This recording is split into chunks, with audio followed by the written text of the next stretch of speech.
ابھی میں آپ حضرات کے سامنے دعوت دے رہا ہوں استاد العلماء شیخ الحدیث و تفسیر پیر طریقت رہبر شریعت حضرت مولانا مفتی فیض اللہ آزاد صاحب نور اللہ مرقدہ مدیر جامعہ دارالعلوم حنفیہ کے چھوٹے بھائی حضرت مولانا امان اللہ طاہر ملک صاحب کو وہ تشریف لائیں اور آپ حضرات کے سامنے اپنے مخصوص انداز میں اظہار معافی ضمیر فرمائیں۔ تشریف لاتے ہیں استاد العلماء پیر طریقت رہبر شریعت حضرت مولانا مفتی فیض اللہ آزاد صاحب رحمۃ اللہ علیہ کے برادر صغیر حضرت مولانا امان اللہ طاہر ملک صاحب دامت برکاتہ العالیہ۔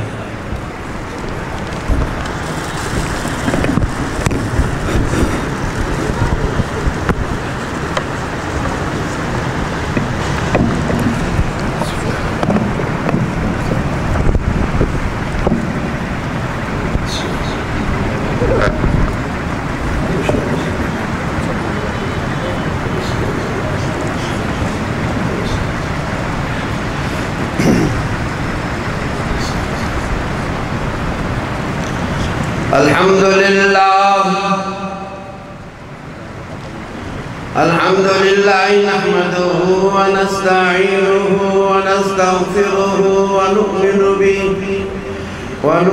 به ونتوكل عليه ونعوذ بالله من شرور أنفسنا ومن سيئات أعمالنا من يهده الله فلا مضل له ومن يضلله فلا هادي له ونشهد أن لا إله إلا الله وحده لا شريك له ولا بشير له ولا نذير له ولا ند له ولا ضد له ولا كفو له ولا عضو له ولا كفو له ولا عضو له ولا جزو له ونشهد أن سيدنا وسندنا وحبيبنا وحبيب ربنا وشفيعنا وطبيبنا وطبيب قلوبنا وإمام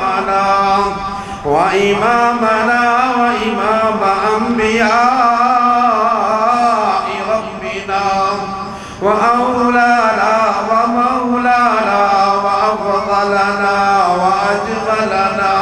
وأكملنا وملجأنا ومأوانا ومكينا ومدنينا وهادينا ومرشدنا محمد صلى الله عليه وسلم أما بعد فأعوذ بالله من الشيطان الرجيم بسم الله الرحمن الرحيم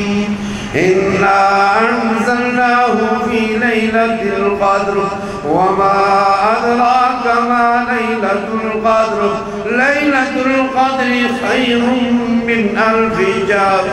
تنزل الملائكة والروح فيها بإذن ربهم من كل أمر سلام هي حتى مطلع الفجر آمنت بالله صدق الله العظيم وصدق رسوله النبي الكريم ونحن على ذلك لمن الشاهدين والشاكرين والحمد لله رب العالمين قدم قدم پہ برکتیں نفس نفس پہ رحمتیں جہاں جہاں سے وہ شفیع عاصیاں گزر گیا جہاں نظر نہیں پڑی وہاں ہے رات آج تک وہی سحر ہوئی جہاں جہاں گزر گیا رخ مصطفیٰ ہے وہ آئینہ کہ اب ایسا دوسرا آئینہ نہ ہماری بزم خیال میں، نہ دکان آئینہ ساز میں۔ اگر جنت میں جانے کا ارادہ ہو تمامی کا، تو ڈال لو گلے میں توق محمد کی غلامی کا۔ عمل سے زندگی بنتی ہے جنت بھی جہنم بھی، یہ خاکی اپنی فطرت میں نہ نوری ہے نہ ناری۔ یا رب صلی وسلم دائما ابدا على حبیبک خیر الخلق كلهم، هو الذي ترجى شفاعته لكل حول من الأهوال مقتحم۔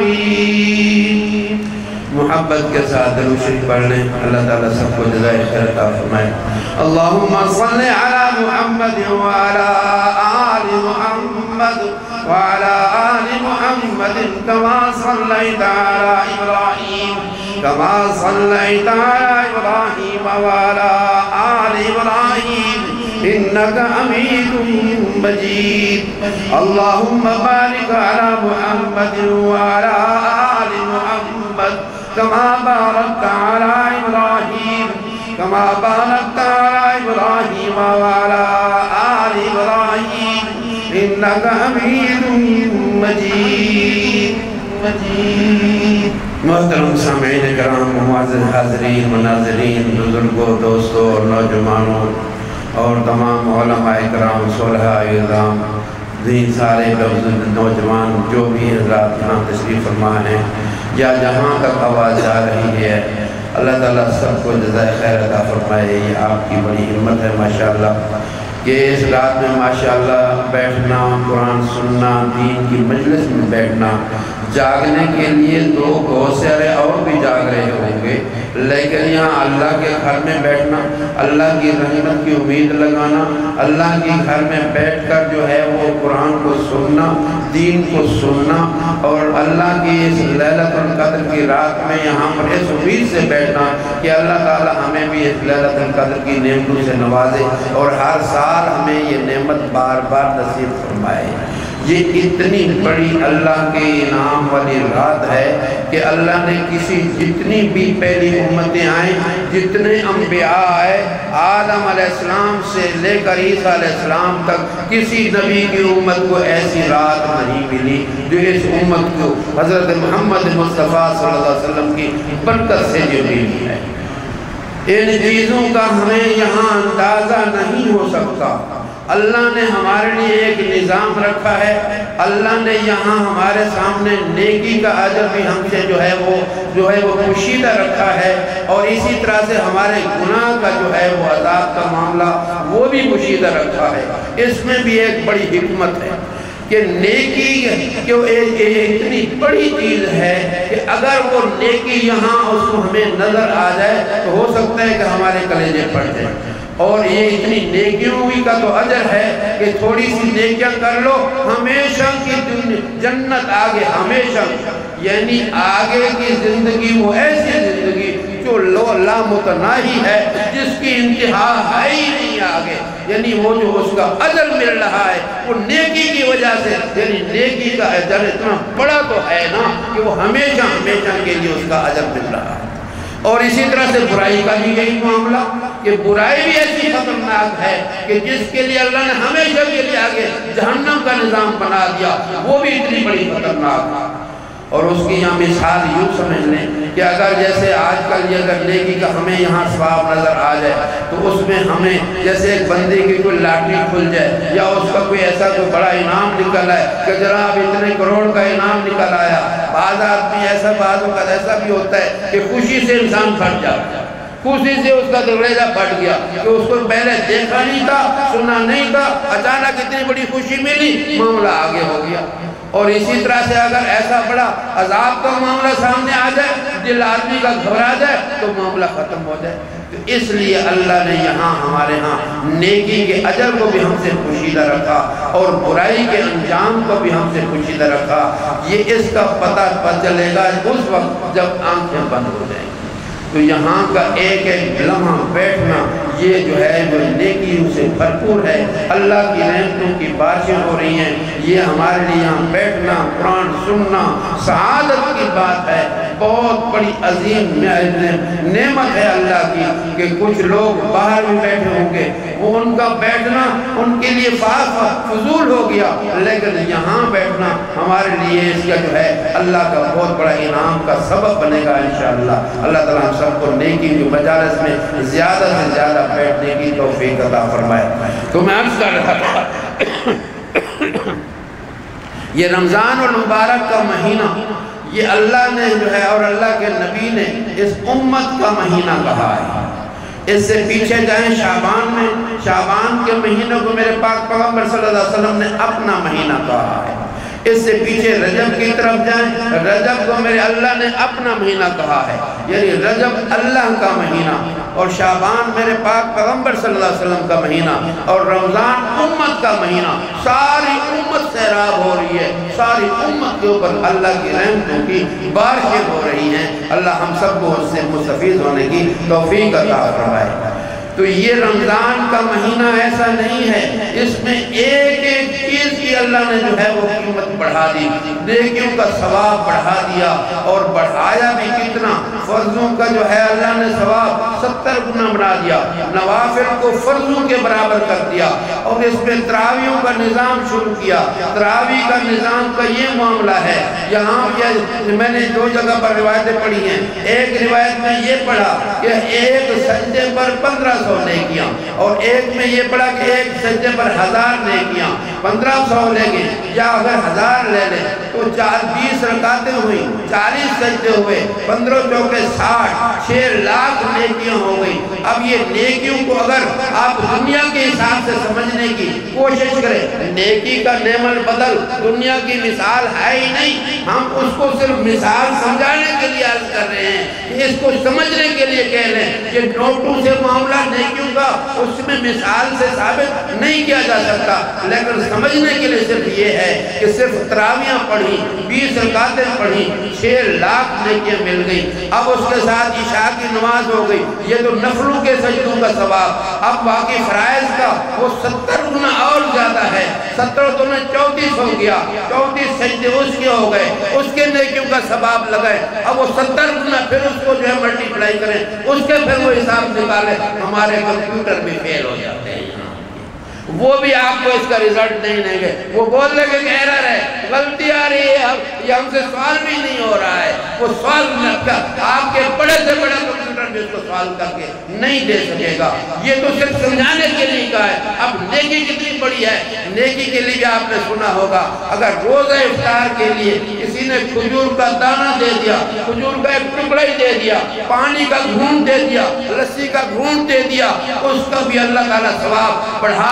کر کتنا کر دیں گے، اوہ ثواب اوہ پہاڑ سے بھی بڑا ہو جائے گا۔ یہ تو ایک ٹکڑے کے اوپر آیا، ایک گھونٹ کے اوپر آیا، ایک پانی کے گھونٹ پہ آیا، ایک لسی کے گھونٹ پہ آیا، اس سے آگے بڑھایا، کھانا کھلایا، اس کا ثواب کتنا ہوگا یہ تو آگے چل کے پتہ چلے گا انشاءاللہ۔ اللہ ہم سب کی نیکیوں کو چھوٹی موٹی کو قبول فرمائے، کبھی کوتاہیوں کو معاف فرمائے۔ تو یہ ایسا بڑا رحمتوں والا مہینہ ہے، اس کا ہم اندازہ یہاں لگا نہیں سکتے، لیکن سننا فائدہ دیتا ہے، اور اللہ بھی اس چیز کا کہتا ہے وَذَكِّرْ فَإِنَّ ذِكْرَىٰ تَنفَعُ الْمُؤْمِنِينَ۔ ان چیزوں کو یہ باتیں آپ کو بار بار بتائی جاتی ہیں، ہر سال بتائی جاتی ہیں، ہر جمعے میں بتائی جاتی ہیں، ہر عیدین کے موقع پر بتائی جاتی ہیں، اور یہی جو کوشش ہوتی ہے کہ یہ باتیں ہمارے ذہن میں بیٹھ جائیں، عمل کا حصہ بن جائیں، ہمیں بھی عمل کی توفیق مل جائے کہ اس عمل سے ہی معاملہ سارا ہوگا، صرف سننے اور سنانے سے معاملہ ادھورا رہتا ہے۔ یہ اللہ کے گھر کی طرف آنا، بیٹھنا، سننا، یہ بھی اللہ کی مہربانی ہے کہ ہمیں یہاں اللہ لے آئے۔ ہاں اسی لیے آتا ہے حدیث پاک پہ کہ من یرید اللہ بہ خیرا ان یفقہہ فی الدین، جس کے ساتھ اللہ بھلائی کا ارادہ کرتا ہے اس کو دین کی سمجھ دیتا ہے، دین والوں کے ساتھ محبت، دین کی مجلس میں آنا، دین کی مجلس میں بیٹھنا، دین کی بات کو سننا، اس کو اچھی طرح سے سمجھنا، اس پر عمل کرنے کی کوشش کرنا، یہ سمجھو اللہ ہماری جو ہے وہ ہماری رہنمائی کر رہا ہے، اللہ کی شفقت ہمارے اوپر ہے، اللہ کی مہربانی ہے کہ دین کی طرف ہمیں وہ لا رہا ہے۔ تو یہ رات اس کے دوسری بات، پھر یہ لیلۃ القدر کی رات کا ملنا، اگر یہ ایک رات ایک دفعہ مل گئی 83 سال سے زیادہ ٹائم بنتا ہے ایک رات کا مل جانا، صرف ایک رات اللہ سب کو ہم سب کو عطا فرمائے، بار بار عطا فرمائے، آمین کہیں، آمین ثم آمین۔ یا اللہ یہ رات لیلۃ القدر کی ہم سب کو بار بار نصیب فرما اور اس میں ہم سب کو زیادہ سے زیادہ عبادت کرنے کی توفیق عطا فرما اور اس طرح سے اللہ ہمیں زیادہ سے زیادہ فائدہ اٹھانے کی توفیق عطا فرما۔ تو عرض کر رہا تھا یہ لیلۃ القدر کا یہ ملنا یہ بہت بڑا انعام اور احسان ہے کہ اس رات میں ایک رات میں کہ اس میں ایک رات میں 83 سال سے زیادہ کا جو ہے وہ اللہ پاک نے ثواب عطا فرما دیا صرف ایک رات میں، اور باقی نمازیں ہوئی، روزے ہوئے، عبادات ہوئی، تلاوت ہوئی اور قرآن کی تلاوت ہوئی۔ آج کل ہم یہ سمجھتے ہیں ہم نے مسجد میں قرآن سن لیا بہت بڑا کام کر لیا، ہم نے قرآن مجید رمضان میں ایک ختم اپنا بھی کر لیا وہ بھی بہت بڑا کام کر دیا، ٹھیک ہے یہ بھی بہت بڑی بات ہے، اللہ اس سے اور زیادہ توفیق دے، نماز کی توفیق ہو گئی، تلاوت کی توفیق ہو گئی، ذکر کی توفیق ہو گئی، یہ بھی انعام ہے۔ لیکن ہر آدمی اس دنیا کے معاملے میں ہم دیکھتے ہیں کہ میری چاہت یہ ہوتی ہے کہ اگر آج میرے پاس 100 روپیہ ہے تو کل میرے پاس 500 روپے ہونے چاہیے، 1000 ہونے چاہیے۔ دنیا کے معاملے میں ہم سیملٹینیسلی کوشش کرتے ہیں کہ بڑھ سے بڑھ کے جو ہے سیملٹینیس ایک میتھ کا ایک الگ فارمولہ ہے، وہ 2 2 4 4 4 4 2 کے 16 اس طرح سے وہ بڑھتا ہے کہ اس کو بڑھانے کا انداز بہت زیادہ تیز ہوتا ہے، دوسرے ضرب تقسیم اس میں جمع سے بڑھ کے سیملٹینیس ایک سسٹم ہوتا ہے میتھ کا۔ ہم اس معاملے میں کچھ دنیا کے معاملے میں اس معاملے میں کوشش کرتے ہیں لیکن دین کے معاملے میں سست پڑ جاتے ہیں۔ اللہ اکبر، پہلے دور کو دیکھیں، صحابہ کرام کو اگر دیکھیں، صحابہ کرام میں 2 صحابہ کرام ایسے نظر آتے ہیں جو رات میں 2 قرآن ختم کیا کرتے ہیں، 2 قرآن، ایک رات میں کتنے قرآن؟ 2 قرآن۔ میں نے اور آپ نے مہینے میں رمضان میں 1 قرآن پڑھ لیا، سمجھو ہم نے بڑا کام کر لیا جناب، میں نے تو قرآن مسجد بھی میں نے ماشاءاللہ سن لیا، گھر میں بھی میں نے پڑھ لیا، بہت بڑی بات ہے، کئی ایسے یہ بھی اچھا ہے، چلو اللہ نے یہ بھی توفیق دے دی۔ لیکن صحابہ کرام میں 2 صحابہ کرام تو ایسے ہیں جو ہر رات میں 2 قرآن پڑھتے تھے، ہر رات میں کتنے قرآن؟ 2 قرآن۔ کون سے وہ صحابہ ہیں؟ ایک حضرت عثمان غنی رضی اللہ تعالیٰ عنہ ہیں، یہ رات میں ہر رات میں 2 قرآن ختم کرنا۔ دوسرے صحابی حضرت تمیم داری رضی اللہ تعالیٰ عنہ ایسے صحابی ہیں جو ہر رات میں 2 قرآن ختم کیا کرتے ہیں۔ صرف رمضان نہیں آ رہا، صرف رمضان نہیں، عام حالات میں ہر مہینے کے ہر مہینے میں اور ہر دن میں ہر رات میں یہ معاملہ چل رہا ہے، یعنی نیکیوں کا جذبہ اتنا بڑا کہ اس میں رمضان کا معاملہ نہیں، شعبان کا معاملہ نہیں، رجب کا معاملہ نہیں، عام حالات میں یہ معاملات چل رہے ہیں کہ ایک رات میں کتنے قرآن؟ 2 قرآن۔ اسی طرح سے تابعین کرام میں آ جائیں، تابعین کرام میں بھی 2 حضرات ایسے ملتے ہیں جو رات میں 2 قرآن ختم کرتے تھے۔ امام ابو حنیفہ رحمۃ اللہ علیہ کا بھی یہ آتا ہے کہ وہ بھی رات میں 2 قرآن ختم کرتے تھے۔ حضرت عبداللہ بن مبارک رحمۃ اللہ علیہ یہ بھی تابعین میں سے ہیں، ان کا بھی یہی آتا ہے کہ وہ ہر رات میں 2 قرآن ختم کرتے تھے۔ اب ان حضرات کو دیکھیں اور پھر ہم اپنا حساب بھی دیکھ لیں، پتہ چل جائے گا کہ ہم کتنے پانی میں ہیں۔ یہ حضرات ایسے حضرات ہیں اور ایسے تو بے شمار آپ کو حضرات ملیں گے کہ جو رمضان میں 61 قرآن پیا پڑھ لیا کرتے ہیں، رمضان میں 61، وہ بھی کیسے؟ ایک رمضان ایک قرآن رات میں، ایک دن میں، یعنی ڈیلی کا قرآن چل رہا ہے، ڈیلی کا، ایک رات میں ایک دن میں ایک تراویح میں کھڑے ہو کے سن رہے ہیں۔ 60 وہ ہو گئے، 61 قرآن وہ تراویح میں پیچھے سننے کا ہو گیا، 61 قرآن ایک مہینے میں ختم ہوئے۔ اس طرح سے ایک اور صاحب بتا رہے تھے حضرت شاہ اسماعیل رحمۃ اللہ تعالیٰ علیہ کا، حضرت شاہ اسماعیل رحمۃ اللہ تعالیٰ علیہ اس میں جو ہے شاہ ولی اللہ رحمۃ اللہ علیہ کے پوتے لگتے ہیں، ان کا بتا رہے تھے حضرت انور شاہ کشمیری رحمۃ اللہ تعالیٰ علیہ کی روایت سے کہ ہم نے سیکا لوگوں سے یہ سنا کہ حضرت شاہ اسماعیل رحمۃ اللہ تعالیٰ علیہ عصر سے مغرب کے درمیان میں قرآن مجید ختم کر لیا کرتے ہیں۔ یہ بھی کرامت دیکھیں ان کی، یہ بھی کرامات ہے بعض لوگوں کی۔ دیکھو کرامات کے الحمدللہ قائل ہیں، کرامات اللہ کی جو اولیاء سے جو ہے وہ نفوذ ان کا ہوتا رہتا ہے، کرامات چلتی رہے گی، یہ بزرگوں سے جو ہے یہ سامنے آتی بھی رہے گی اور یہ سلسلہ چلتا بھی رہے گا۔ لیکن ایسے صاحب کرامات بندے آج بھی الحمدللہ ملتے ہیں اور یہ ملتے رہے گے قیامت تک، یہ سلسلہ رہے گا۔ یعنی وہ عصر سے مغرب تک کے درمیان قرآن مجید پڑھ لیا کرتے ہیں۔ کتنا بڑا ایک عظیم کارنامہ ہے کہ ہم اگر، اور ہم میں ایسے بھی بہت سارے ملیں گے جن کا سال میں بھی مطلب قرآن ختم ہوتا ہوگا کہ نہیں۔ تو یہ ابھی حضرت جیسے پڑھ رہے تھے کہ یہ قرآن کہے گا، شکایت کرے گا کہ اے اللہ یہ وہ قوم ہے جس نے میرے سے منہ موڑ لیا۔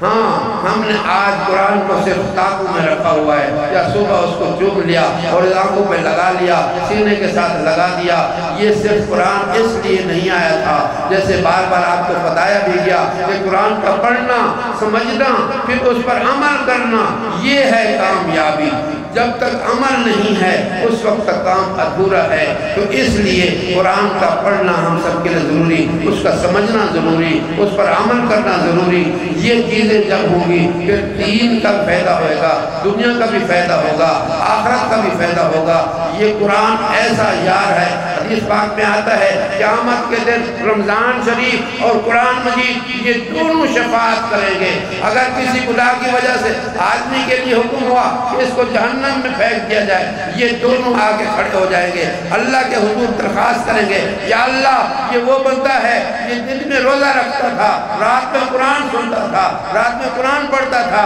اگر آپ اس کو جہنم میں بھیجنا چاہتے ہیں خدا نخواستہ پھر ہمیں بھی جہنم بھیجیں۔ اب صاف ظاہر ہے جب قرآن کو تو اللہ پاک جہنم میں نہیں بھیجیں گے، رمضان کو تو جہنم میں نہیں بھیجیں گے، بلکہ رمضان کے لیے تو اللہ نے جنت کا بھی دروازہ بنا رکھا ہے کہ وہاں باب ریان ہے۔ جو روزہ دار ہیں ان کے لیے الگ اللہ نے ایک جنت کا دروازہ ہی مکمل بنا دیا کہ روزہ دار اس دروازے سے گزر جائیں۔ روزے والے کو جہنم میں کبھی نہیں ڈالا جائے گا، قرآن والے کو جہنم میں کبھی نہیں ڈالا جائے گا۔ تو اس لیے یہ اس آدمی کو جو دن میں روزہ رکھ رہا ہے، رات میں قرآن سن رہا ہے، تلاوت کر رہا ہے، دوسرے مہینوں میں دوسرے دنوں میں قرآن کی تلاوت ہو رہی ہے، ذکر ہو رہا ہے، پڑھا جا رہا ہے، پڑھایا جا رہا ہے، سنا جا رہا ہے، سنایا جا رہا ہے، یہ قرآن شفاعت کرے گا اور ان کی شفاعت قبول کی جائے گی۔ آج ہمیں اتنا بڑا اچھا سفارشی مل جائے دنیا میں کہ جس کی سفارش رد نہ ہو۔ یہاں دیکھ رہے ہیں ہمارے ہاں دنیا میں آج کل کا دور کیا ہے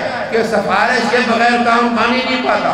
سفارش سے بھاگ لے آگے چلے جائیں، رشوت والے معاملے میں چلے جائیں، دوسرے والے معاملے میں چلے جائیں، ان کے بغیر کام نہیں پڑتا۔ بلکہ آج تو کبھی کبھی سفارشی کو بھی نہیں پوچھتے جب تک کہ پیسہ ڈالے ہو۔ اللہ ہم سب کو معاف کرے، اللہ ان چیزوں سے بچائے۔ یہ چیزیں ایسی ہیں کہ حرام چیزیں ہیں، سب اس میں جو ہے یہ اس میں یہ پیسہ لینا، سب اس میں رشوت لینا، اور فرمایا رشوت حرام ہے۔ ہاں الراشی والمرتشی کلاہما فی النار، رشوت دینے والا بھی جہنمی، رشوت لینے والا بھی جہنمی۔ ایسی خطرناک چیز ہیں۔ بارہمار کر رہا تھا کہ سفارش ایسا مضبوط سفارشی مل جائے کہ جس کی سفارش یا رد نہ ہو تو ہر بندہ کوشش کرتا ہی نہیں کرتا کہ میری اس کے ساتھ دوستی ہو جائے، میری اس کے ساتھ جاری لگ جائے تاکہ میرا کام نکل آئے گا۔ تو یہ ہمارے بلکہ یہ قرآن اور رمضان اللہ کے نبی نے خود بتا دیا، جن کی زبان سے نکلا ہوا لفظ کبھی تبدیل نہیں ہو سکتا، کبھی جو ہے وہ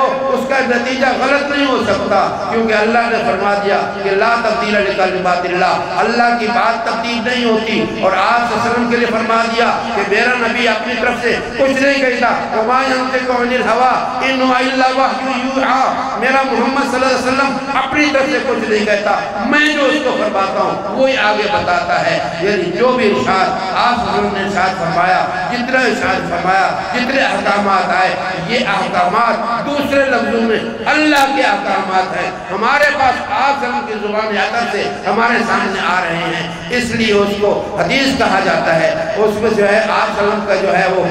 کہی ہوئی بات کہی جاتی ہے اور اللہ کے کلام کو قرآن کہا جاتا ہے۔ تو اس میں تھوڑا سا یہ فرق ہو جاتا ہے، لیکن معاملہ پورا کہاں سے آ رہا ہے؟ اللہ کے آ رہا ہے۔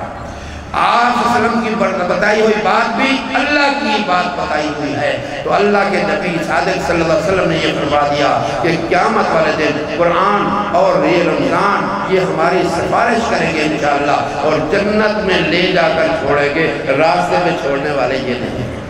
تو اس لیے میرے بھائی یہ رمضان کا مہینہ ہر سال آتا ہے، ہم اس چیز کا اہتمام کیا کریں کہ روزوں کا اہتمام، نمازوں کا اہتمام۔ اور دوسری بات یہ ہے کہ یہ رمضان ہمیں ایک طرح کا، جیسے سال بھر ہم اگر نماز میں سستی کر رہے ہوتے ہیں، نمازیں پڑھنا شروع کر دیتے ہیں، یہ بھی ایک طرح کی ریہرسل ہو گئی، دوسرے لفظوں میں ایک طرح کی عادت بننے کے لیے یہ سلسلہ شروع ہوا کہ رمضان میں ہم نے نمازیں شروع کر دی۔ ہمارے ایک جاننے والے ہیں اندرون سندھ میں، کافی عرصہ پہلے کی بات ہے، ایک دفعہ کہنے لگے کہ ہم دونوں بھائی اکٹھے کام کرتے تھے، ایک دفعہ رمضان آنے لگا تو ہمارا جو ہے وزن بڑھنے لگ گیا،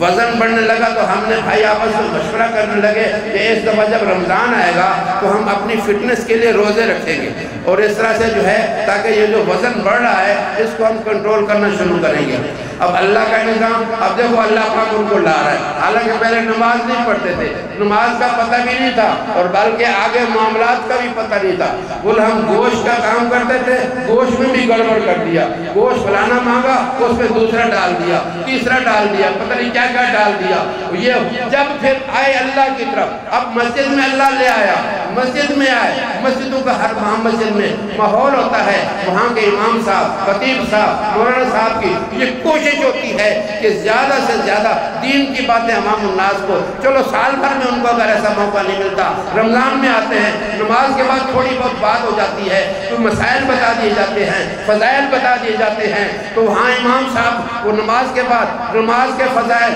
روزے کے فضائل، صدقے کے خیر فضائل، حلال حرام کے مسائل یہ بتانے لگے تو ہمیں بھی تھوڑی تھوڑی سمجھ آنے لگ گئی۔ پھر رمضان کے بعد یہ معاملہ سامنے آیا کہ رمضان میں صرف نماز نہیں پڑھنی، رمضان ہمارے اوپر نماز ہمارے اوپر 12 مہینے فرض ہے، 12 مہینے یہ روزانہ ہر ماہ 5 مرتبہ ہم سب پر 5 نمازیں فرض ہے، صرف رمضان میں فرض نہیں ہے۔ لیکن اب رمضان میں اللہ نے نمازوں کا موقع دیا، نماز پڑھنے کے لیے اللہ نے مسجد میں پہنچا دیا۔ اب اس کے بعد کیا کریں؟ رمضان کے بعد نمازوں کی پابندی ہو، اس پر دوام حاصل ہو جائے اور نمازوں کا اہتمام ہو جائے، یہ ہم سب کے لیے ضروری ہے۔ دوسری بات، نیکیوں کا بچانا۔ آج کل بھی آپ سمجھ سکتے ہیں کہ اگر باپ کو مال اکٹھا کر کے جاتا ہے، لائق اولاد کے لیے ضروری ہے کہ وہ چیز کے آگے حفاظت کرے۔ مال صرف کمانا کا مال نہیں ہے، مال کی حفاظت بھی جو ہے وہ ضروری ہے۔ ایک آدمی دن بھر مزدوری کر کے آیا، بس میں چڑھا اور جیب گزرے نہ اگر جیب کاٹ لی اس کی بے خیالی کی وجہ سے، تو کیا ہوا؟ شام کو خالی آ گیا۔ تو اب اس کو کس طرح سے ہوشیار ہو کے آنا ہے کہ دن بھر میں نے محنت کی ہے، کوشش کی ہے، سارا دن پسینہ بہایا ہے، اب لہٰذا جو پیسے کمائے ہیں ان کو ذرا مضبوط کر کے گھر بھی لے جاؤ تاکہ گھر والوں کے لیے دال دلیا بھی ہو جائے۔ اس کی اصل چیز پھر آگے چیز کی کمائی کی نیکی کی حفاظت کھڑی ہوئی ہے، اس کی حفاظت کرنا بھی ہماری ذمہ داری ہے۔ اب یہاں پر رمضان میں اللہ نے موقع دیا، نظروں کی حفاظت ہوئی، حلال حرام کا پتہ چلا، جائز ناجائز کا پتہ چلا، نماز کے اہتمام کا پتہ چلا۔ اب ان چیزوں پر کوشش ہو، اب تک چلو سستی ہو گئی، کوتاہی ہو گئی، ہم سے غفلت ہو گئی، اور اللہ بڑا مہربان۔ اللہ اکبر، اللہ اکبر۔ بندہ اگر آیا گناہ کر لیے، جتنی بڑی گناہ بھی کر لی، اور یہاں تک آتا ہے اے میرے بندے زمین و آسمان بھر گیا تیرے گناہوں سے، پھر بھی اگر تو توبہ کرنے کے لیے آیا، اللہ کہتا ہے جاؤ میں نے معاف کر دیا۔ ہاں غفر لہ ما تقدم، پہلے سارے گناہ ہی معاف کر دیے، اور ایسے معاف کر دیے کہ وہ گناہ جیسے تھے ہی نہیں۔ اللہ اکبر۔ پہلے ہو نا پہلے ہمارے ہاں جب ہم سوال کرتے تھے سلیٹ ہوتی تھی، سلیٹ۔ آج کا سلیٹ کا رواج نہیں ہے، آپ کاپیاں بس لیے جاؤ اور پیسے دیے جاؤ۔ اب وہ پہلے سلیٹیں ہوتی تھی، اس پر سوال کرتے تھے، پھر صاف کرتے تھے، پھر دوبارہ کرتے تھے۔ سلیٹ کو صاف ہو جاتی تھی، کوئی پتہ نہیں ہوتا پہلے کون سے سوال کیا۔ تو یوں سمجھ لو سلیٹ کی مثال یا بلیک بورڈ کی مثال کہ بلیک بورڈ کو صاف کیا، ختم ہو گیا۔ تو گناہوں کا معاملہ بھی اللہ کے ہاں ایسے ہے کہ بلیک بورڈ چلو سلیٹ سمجھنا ہے، بلیک بورڈ اگر سمجھ آ رہا ہے کہ اس کو ہم نے صاف کیا، وہ صاف ہو گیا۔ وہ برائیاں غلطی میں سے توبہ کی ہے، اللہ نے ساری معاف کر دی۔ اللہ اکبر، اتنا بڑا مہربان ہے، الرحم الراحمین ہے، غفور الرحیم ہے۔ جہاں تک حدیث میں آپ کے آتا ہے کہ اللہ تعالیٰ جب بندہ نیکی کی طرح اللہ کی طرف چل کے آتا ہے، اللہ دوڑ کے آتا ہے۔ اللہ اکبر، اللہ تعالیٰ جو ہے وہ دوڑ کے آ رہے ہیں اور ہم اللہ کی طرف معافی مانگنے کے لیے آ رہے ہیں۔ دوسری بات یہ بھی ہے کہ اللہ پاک اس رمضان میں حدیث پاک میں آتا ہے کہ ہر رات 100 حور کے ساتھ نکاح کیا جاتا ہے، ہر رات 100 حور کے ساتھ نکاح۔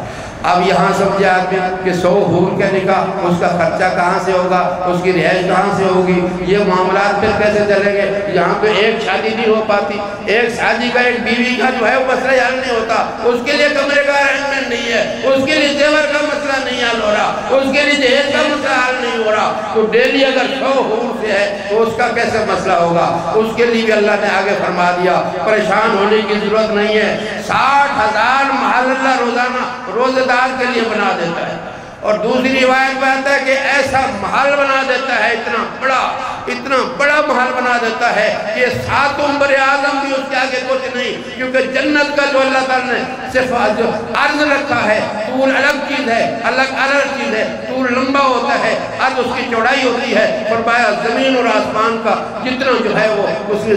جتنا زمین و آسمان ہے اتنا تو میری جنت کا صرف عرض ہے، اب طول کتنا ہے وہ تو ہماری سمجھ بھی کہاں سے آئے گا؟ تو یہ چیزیں ایسی ہیں کہ جو ہماری یہاں سمجھ میں نہیں آتی۔ اللہ اتنا بڑا مال بنا رہا ہے کہ سارے بر اعظم کھڑے ہو جائے، کہ 7 بر اعظم میں اگر ایک چیز کا ایک گائے کھڑی کر دو 7 بر اعظم میں، وہ گائے کا کیا نظر آئے گا، گائے کی کیا ایک حیثیت ہوگی؟ تو اس لیے جہاں اللہ پاک نے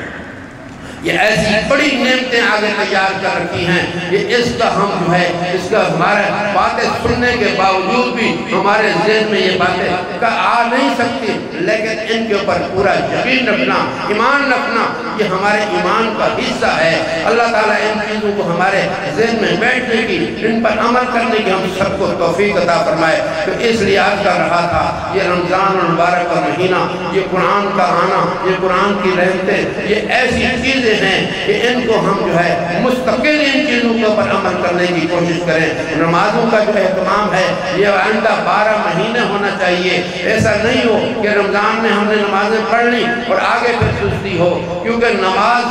فرض کا معاملہ اللہ نے فرما دیا، فرض اور قرض کبھی معاف نہیں، فرض اور قرض یہ معاف ہے ہی نہیں، اس کا جواب دینا پڑے گا، اور سب سے پہلے نماز کا حساب۔ اور آج کل ہم یہ بھی سوچتے ہیں کہ جس کو پوچھو کہ جناب ہمیں ٹائم نہیں ملتا، وہ ہمیں بڑی فرصت مصروفیت ہے، اور مصروفیت کی جو ہے اس کا رزلٹ کیا ہوتا ہے؟ تنگ دستی ہوتی ہے، پریشانی ہوتی ہے۔ نماز کے فضائل میں حدیث پاک آپ پڑھ کے دیکھیں، نماز کی برکات جو بتائی گئی ہے، نماز سب سے پہلی برکت جو بتائی گئی ہے نماز پڑھنے کی، کہ اس کا رزق کی تنگی دور کرنی چاہیے۔ اس رزق کی تنگی میں ہر آدمی آج ہم سب پریشان ہیں، لیکن اس طرف آتے بھی ہیں جہاں سے اس کا سلوشن ملنا ہے، جہاں سے اس کا حل ملنا ہے، جہاں سے یہ مسئلہ حل ہونا ہے، اس طرف ہم آ نہیں رہے، تو اب پریشانی کیسے ختم ہوگی؟ تو اس لیے یہ چیز ذہن میں رکھیں کہ ہم ان چیزوں کا اہتمام ایسا شروع کریں کہ نماز کا اہتمام ہو، تاکہ یہ سب سے پہلے ہماری جو ہے یہ مالی تنگیاں دور ہوں، یہ پریشانیاں دور ہوں، اور آگے کے جو معاملات ہیں بغیر حساب کتاب کے جنت میں جانا، سارے یہ معاملات ہونا، یہ اللہ نے انعامات یہ سارے ہمارے لیے رکھے ہوئے ہیں۔ تو اس لیے جو اس کا اہتمام ہو، اللہ تعالیٰ ہم سب کو پورے دین کو سمجھنے کی، اس پر عمل کرنے کی توفیق عطا فرمائے، اور اس پر ہمیں ہمیشہ عمل کرنے کی توفیق عطا فرمائے۔ یہاں تک اس میں پروگرام جو ہوتا ہے وہ سحری تک کا ہوتا ہے، تو اس لیے بھی پریشان ہونے کی ضرورت نہیں ہے کہ کہیں سحری کے لیے جو ہے نا وہ پریشانی ہوگی۔ آپ آزاد آرام سے بیٹھے، ذکر اذکار ہوں گے، باقی سحری کا نظام بھی ہوگا، اور اس طرح سے اللہ تعالیٰ یہ ہمیں رات مسجد میں اپنے گھر پہ گزارنے کی توفیق عطا ہے، اور اس کے رات کو ہمارے لیے بخشش کا ذریعہ بنا دے۔ سب سے بڑی چیز ہے بخشش، کہ اللہ تعالیٰ ہم سب کی بخشش کی اعلان فرما دے۔ اور ویسے بھی یہ عشرہ آخری جو ہے اس میں بھی یہی فرمایا کہ اس کا آخری عشرہ کیا ہے؟ عتق من النار، جہنم سے گلو خلاص، جہنم سے آزادی کا پروانہ مل گیا۔ اللہ تعالیٰ کہتے ہیں اب بخشے بخشائے گھروں کو پہنچ جاؤ، مجھے اپنی عزت کی جلال کی قسم میں نے تمہیں بخش دیا۔ اللہ پاک اپنی عزت اور جلال کی خود قسم کا اگر بخشائے اب لوٹ تمہارے سارے گناہ ہم نے معاف کر دیے. تو اللہ تعالیٰ ہم سب کو بھائی ہماری مغفرت فرمائے, ہماری بخشش فرمائے, ہمارے لیے اعلان فرما دے یا اللہ کہ آپ نے ہمیں بخش دیا ہے. اللہ تعالیٰ ہم سب کے سارے اس معاملے میں سارے سابقہ گناہوں کو معاف فرما دے. آئندہ ہم سب کو یا اللہ تمام قسم کے گناہوں سے محفوظ رکھے. آمین ثم آمین یا رب العالمین. وآخر دعوانا الحمدللہ رب العالمین.